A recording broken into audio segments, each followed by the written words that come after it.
We've been looking at the story for quite some time now, and we're going to look at Ruth and Boaz today. As always, and last week as well, I can only get to the surface of everything in these books and in these stories because they're so big and so great. But I want to take some time today to look at this story of Naomi, Ruth, and Boaz, and it's in the book of Ruth in the Old Testament. This story takes place in the time of the Judges. We looked at the Judges last week, and the Judges, that time period was characterized by they did whatever seemed right in their own eyes. How many understand that's always wrong? Whenever we do or a nation does whatever seems right in their own eyes, that's never a good thing. That's where the nation of Israel was. And last week, again, we looked at the cyclical nature of what was taking place in the nation. They would serve God. They would become complacent. They'd start to serve other gods. God would send an oppressor and upon them. They would cry out to God. He would send a judge. And that cycle would just continue over and over again until the book of 1 Samuel, actually. So this story of Ruth and Boaz takes place during that difficult time. So I want to give an overview of the whole book, and then I'm going to zero in on some principles that I want to share with you today as it relates to relationships. The setting of the book of Ruth is in a heathen country of Moab, a region northeast of the Dead Sea, but then moves to Bethlehem. This true account takes place during the dismal days of failure and rebellion of the Israelites, called the period of the Judges. This writer that I'm reading, I like dismal. I like the word dismal because it says everything you need to know. If you were to go outside, I don't know what it's like now, but when I came over this morning, it was dismal. And it kind of affects everything when it's like that. So this famine forces Elimelech and his wife Naomi from their Israelite home to Moab. Okay, so they've been in the promised land, but because the nation had fallen away, because there was a famine, they moved into the country of Moab. During that time, Elimelech dies, and Naomi is left with her two sons. These two sons soon marry two Moabite girls, Orpah and Ruth. Later, both the sons die, and Naomi is left with Orpah and Ruth in a strange land. So here's what happens. They move, two sons marry Moabite women. Elimelech, the patriarch, he dies, leaves Naomi with her two sons to care for them and to provide for them. The two sons find two Moabite women, Orpah and Ruth. They marry them, but then the two sons die. Okay, so there's a lot of tragedy that's taking place here in this story. I keep saying Oprah, because that's what when I read it, it comes out Oprah, but it's Orpah. We don't know if Orpah had a talk show or not. But Orpah returns to her parents, but Ruth determines to stay with Naomi as they journey to Bethlehem. Now, it's at this point that I think Ruth makes one of the greatest declarations of faith in all of Scripture. And I remember reading this as a younger person, and it just sticking out to me, and I've never forgotten this verse when you look at it, because understanding that Ruth grew up as a Moabite, which was pagan, and they probably had many gods, but didn't worship the true God. She didn't grow up with the law of God. She didn't have the history of the Red Sea and God's provision and the stories of God being told as she was growing up. So Orpah goes back. Naomi says, "You're better off going back." So Orpah goes back to her family. Ruth says this in Ruth 1:16. But Ruth replied, "Don't ask me to leave you and turn back." She says this to Naomi, "Wherever you go, I will go. Wherever you live, I will live. Your people will be my people." And here's the statement, "Your God will be my God." What a declaration of faith. She saw something in Naomi, even though Naomi had been through difficult times, she saw something in Naomi that she was willing to say, "I'm going to give up the comfort of my family, the comfort of my homeland. I'm going to go with you, Naomi, who is a widow, Okay, very difficult situation. I'm going to go with you. Wherever you go, I will go. Wherever you live, I will live. Your God will be my God. Now, later on, we're going to see that she meets a godly man, Boaz. But I want to look at this relationship between Ruth and Boaz as it relates to all relationships, whether it's a marriage relationship or whether someone is looking to get married or has been married, or just in friendships. Just in any relationship, there's some principles in this story of Ruth and Boaz that we can relate to our lives. Now, we understand that Ruth was a young widow. She was out without children to carry on the family name and the family line. Now, I'm sure she wanted to get married again, but while she waits, now here's the first point, if you're taking notes. Number one, while she waits, she works on being the right person. In every relationship, the only one that you can control is yourself. And so if you want to have healthy and positive relationships, the first thing is to be the right person. And we know from reading this story, and I would recommend that you read the book of Ruth this week in one setting. Okay? Now, not to be harsh, but you can read it in less time than it takes you to scroll and comment on whatever your social media posts are. Okay? It's 4 chapters. Okay? So let me just break through. I don't have the time stuff. Okay? Just read the book of Ruth. Read the book of Ruth and read it in one setting. It's not long, so you can see the overall picture. And you'll see some of the things I'm talking about brought out in more detail, and then other things will pop out at you. Again, I can only touch on some of it. But she worked on being the right person. And the first thing she did in order to be the right person is that she separated herself from the world.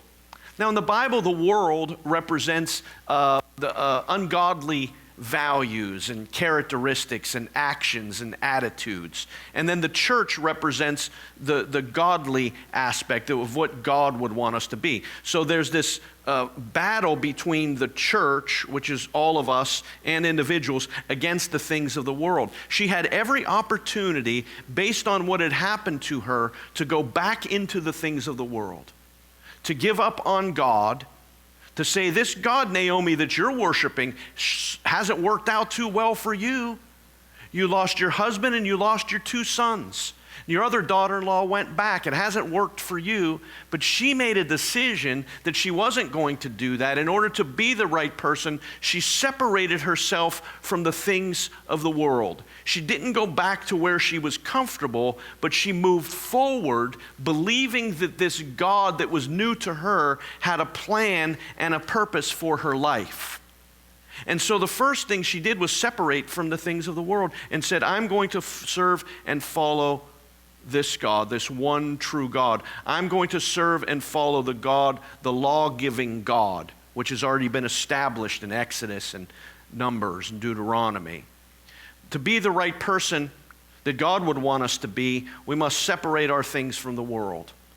I have an unfortunate gift, and it's a gift that I can look in young people's eyes and I can see whether they have an eye for the world or not.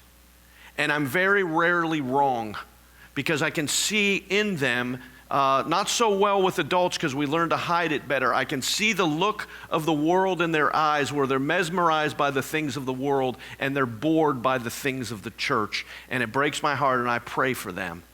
And I'm very rarely wrong. Is that true? Because I can look and see the things of the world. Can I tell all of us, no matter what stage of life you're in, the world offers what looks good. God said sin is pleasurable for a season, but it ultimately leads to destruction. The things in the world, they look good on the outside, but they ultimately destroy. So be careful. Be careful that we long for the things of the world and not long for the things of God. The second thing that she was to be the right person is she was sacrificial. In that day, now this is not about today or anything like that. I'm not making some political statement. It's just a reality of that day. The husband would go out and work, and the woman would work at home. Okay, in Proverbs 31, it doesn't mean that women can't go out and work. Don't make some statement on that. That's not what it's about. What it was is there was no man to provide for them or to protect them. So Naomi was probably older. She was older at that point, long past childbearing years. The only one that could help provide food was Ruth. And so she went out and she did something that was very difficult. She went out into the fields and gleaned whatever was left over. So the harvesters would come through, they would pick the wheat, whatever was left over, the gleaners, and this was even a law in the Old Testament, could go and take that which was left over. The poor could go and take that which was left over, okay? And so that's what she decided to do. It was a very difficult job, but she was sacrificial. She knew that she wasn't going to just sit back and wait for someone else to take care of her. In order to be the right person, she said, I'm going to sacrifice. I'm going to help provide for this time because I want to be the right person. The third thing she did, and maybe the most important thing, is that she steadfastly waited for the right person. Now, this might be the most difficult thing to do. It's easy to say for those that have the right person. If you don't have a person in your life, whatever that situation might be, it's very difficult to wait. But the most important thing you can do is to steadfastly wait for the right person to come, because I can assure you, you're better off with no person than the wrong person. Okay? And we're going to talk about that a little bit later on. She didn't want to jump into a bad relationship.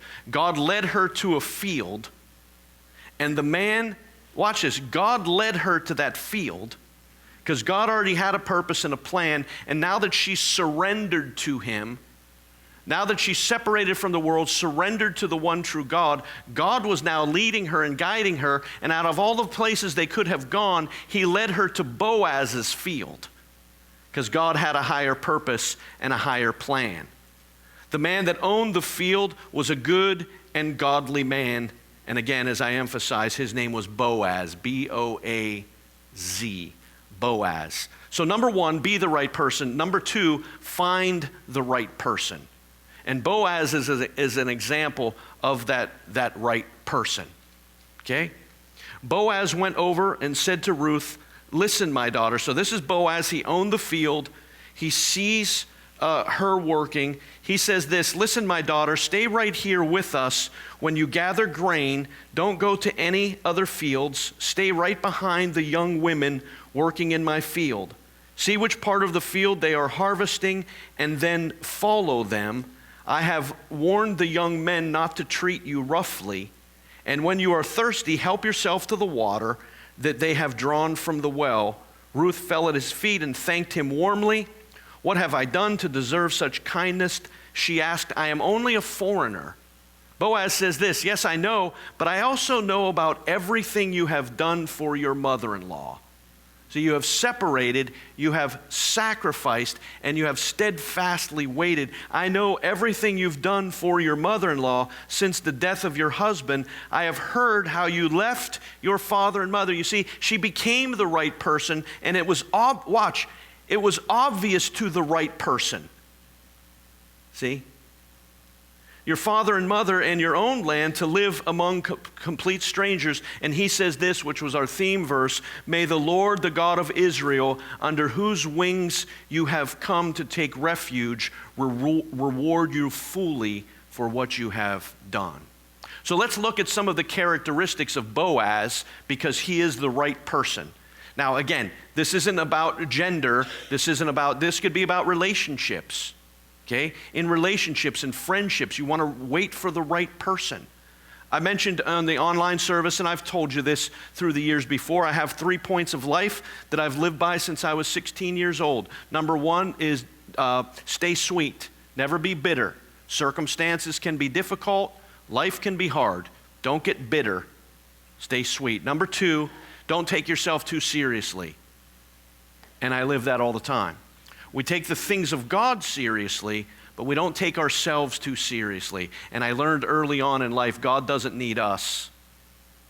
We need God. And the third one that I think relates to today is choose your friends and heroes wisely, because who your friends are is who you are, who your heroes are is who you will become.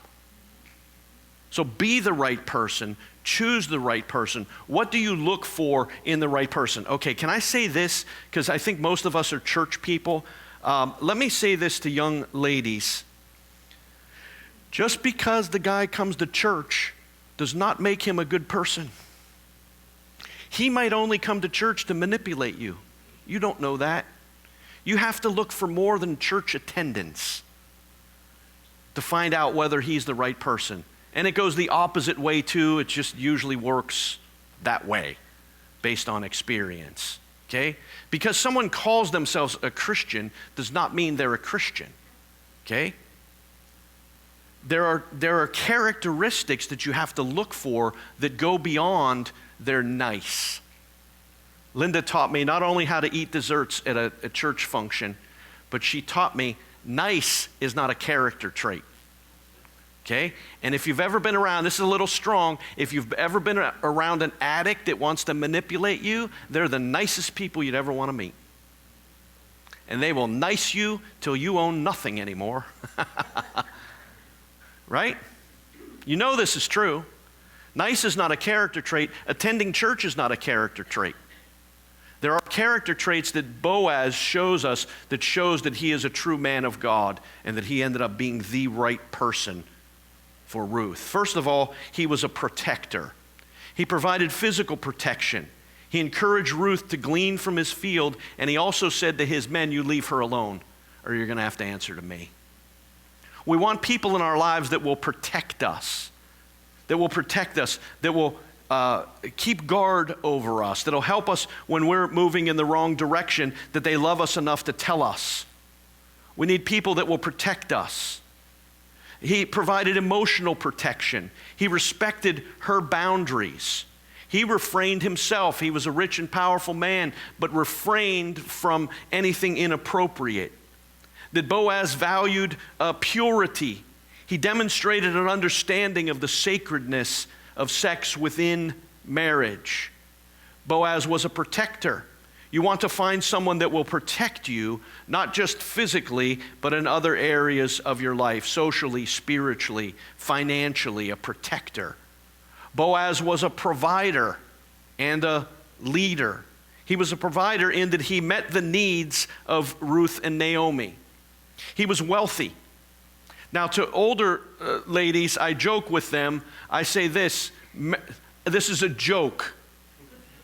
This is part of not taking myself too seriously. Marry rich, learn to love. That's a joke. But if he's godly and rich, there's your answer. That's terrible. I wish that I felt worse about saying that. I really do. Boaz was a provider. He met their needs. He provided water, meals, and barley. We see a little bit later on in the story, he provides 6 bushels of barley. That's like a harvest for two widowed ladies. He provided enough food for them. Again, I don't know how long that would last, but a long, long time in order to live. And watch how he provided. Watch. With no strings attached. See, that's a generous person. A generous person is the one that gives with no strings attached. A manipulator says, well, I'll give you this barley if you. See, that's not a godly person. See, a godly person doesn't want anything in return. They give because it's the right thing to do, and it flows from their heart because they're the right person. And they understand that God is generous, and they want to be more like God, and you can't be more like God if you're not generous. If you're doing something with strings attached, that's not generosity. If you're loving with strings attached, that's not love. See, don't do that with your spouse. Don't do that with your children. Don't do it in other friendship relationships. Don't give with strings attached. I'll give you this if you do that. He just simply provided and protected them because that's who he was. I doubt that Boaz thought at home, oh, I wonder if I should give them this barley. I wonder if I should do that. He looked at his barns that were full. He looked at his employees. He looked at all the fields he owned, and he said, God has blessed me. How can I not bless someone else? See, that's who he was in nature. He displayed generosity and hard work. Boaz was a leader. He led himself well, and he led others well. He made wise decisions. He took charge of his field. He knew what his responsibilities were. He knew his workers. He went out to the field himself and told them, hey, leave her alone. He was in charge. He was a leader.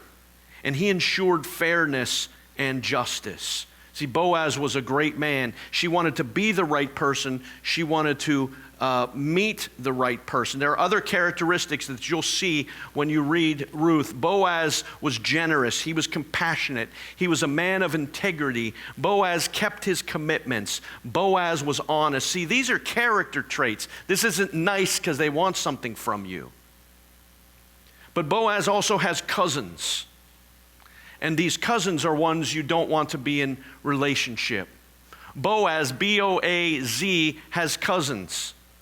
Broke as, poor as, lying as, cheating as, dumb as, cheap as, locked up as, good for nothing as, lazy as, crazy as. These are all the cousins that you don't want to involve yourself with. You have to steadfastly wait. You have to steadfastly wait for Boaz, and not dumb as, cheap as, and broke as. See, that's important. That's important.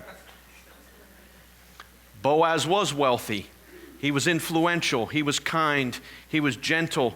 He was responsible. He was a true man willing to accept his responsibilities. Again, I don't know who's going to hear this now, who's going to hear it later, because I'm encouraging people to watch this later if they weren't able to hear it now. I think we all need to hear it. I think you have friends in your life that need to hear this, okay, that need to hear this. He was responsible. To young ladies, marry a man, not a boy. Marry a man that's willing to accept the responsibilities of being a husband, not a boy waiting for his mama to live with him. Sorry. And you know why because I've seen people broken.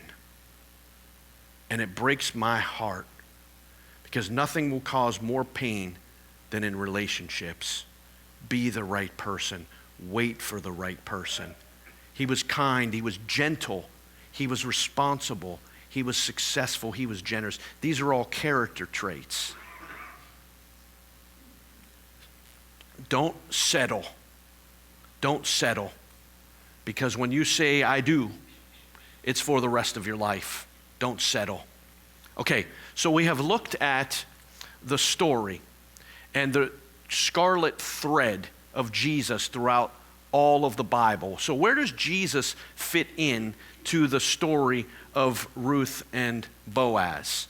In those days, in Ruth and Boaz days, a man could marry a widow who was a relative in order to continue the family line. Okay?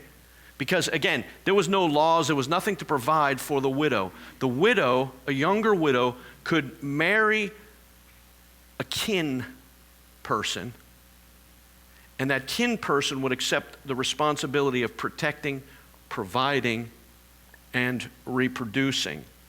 Boaz was a distant relative of Naomi's husband.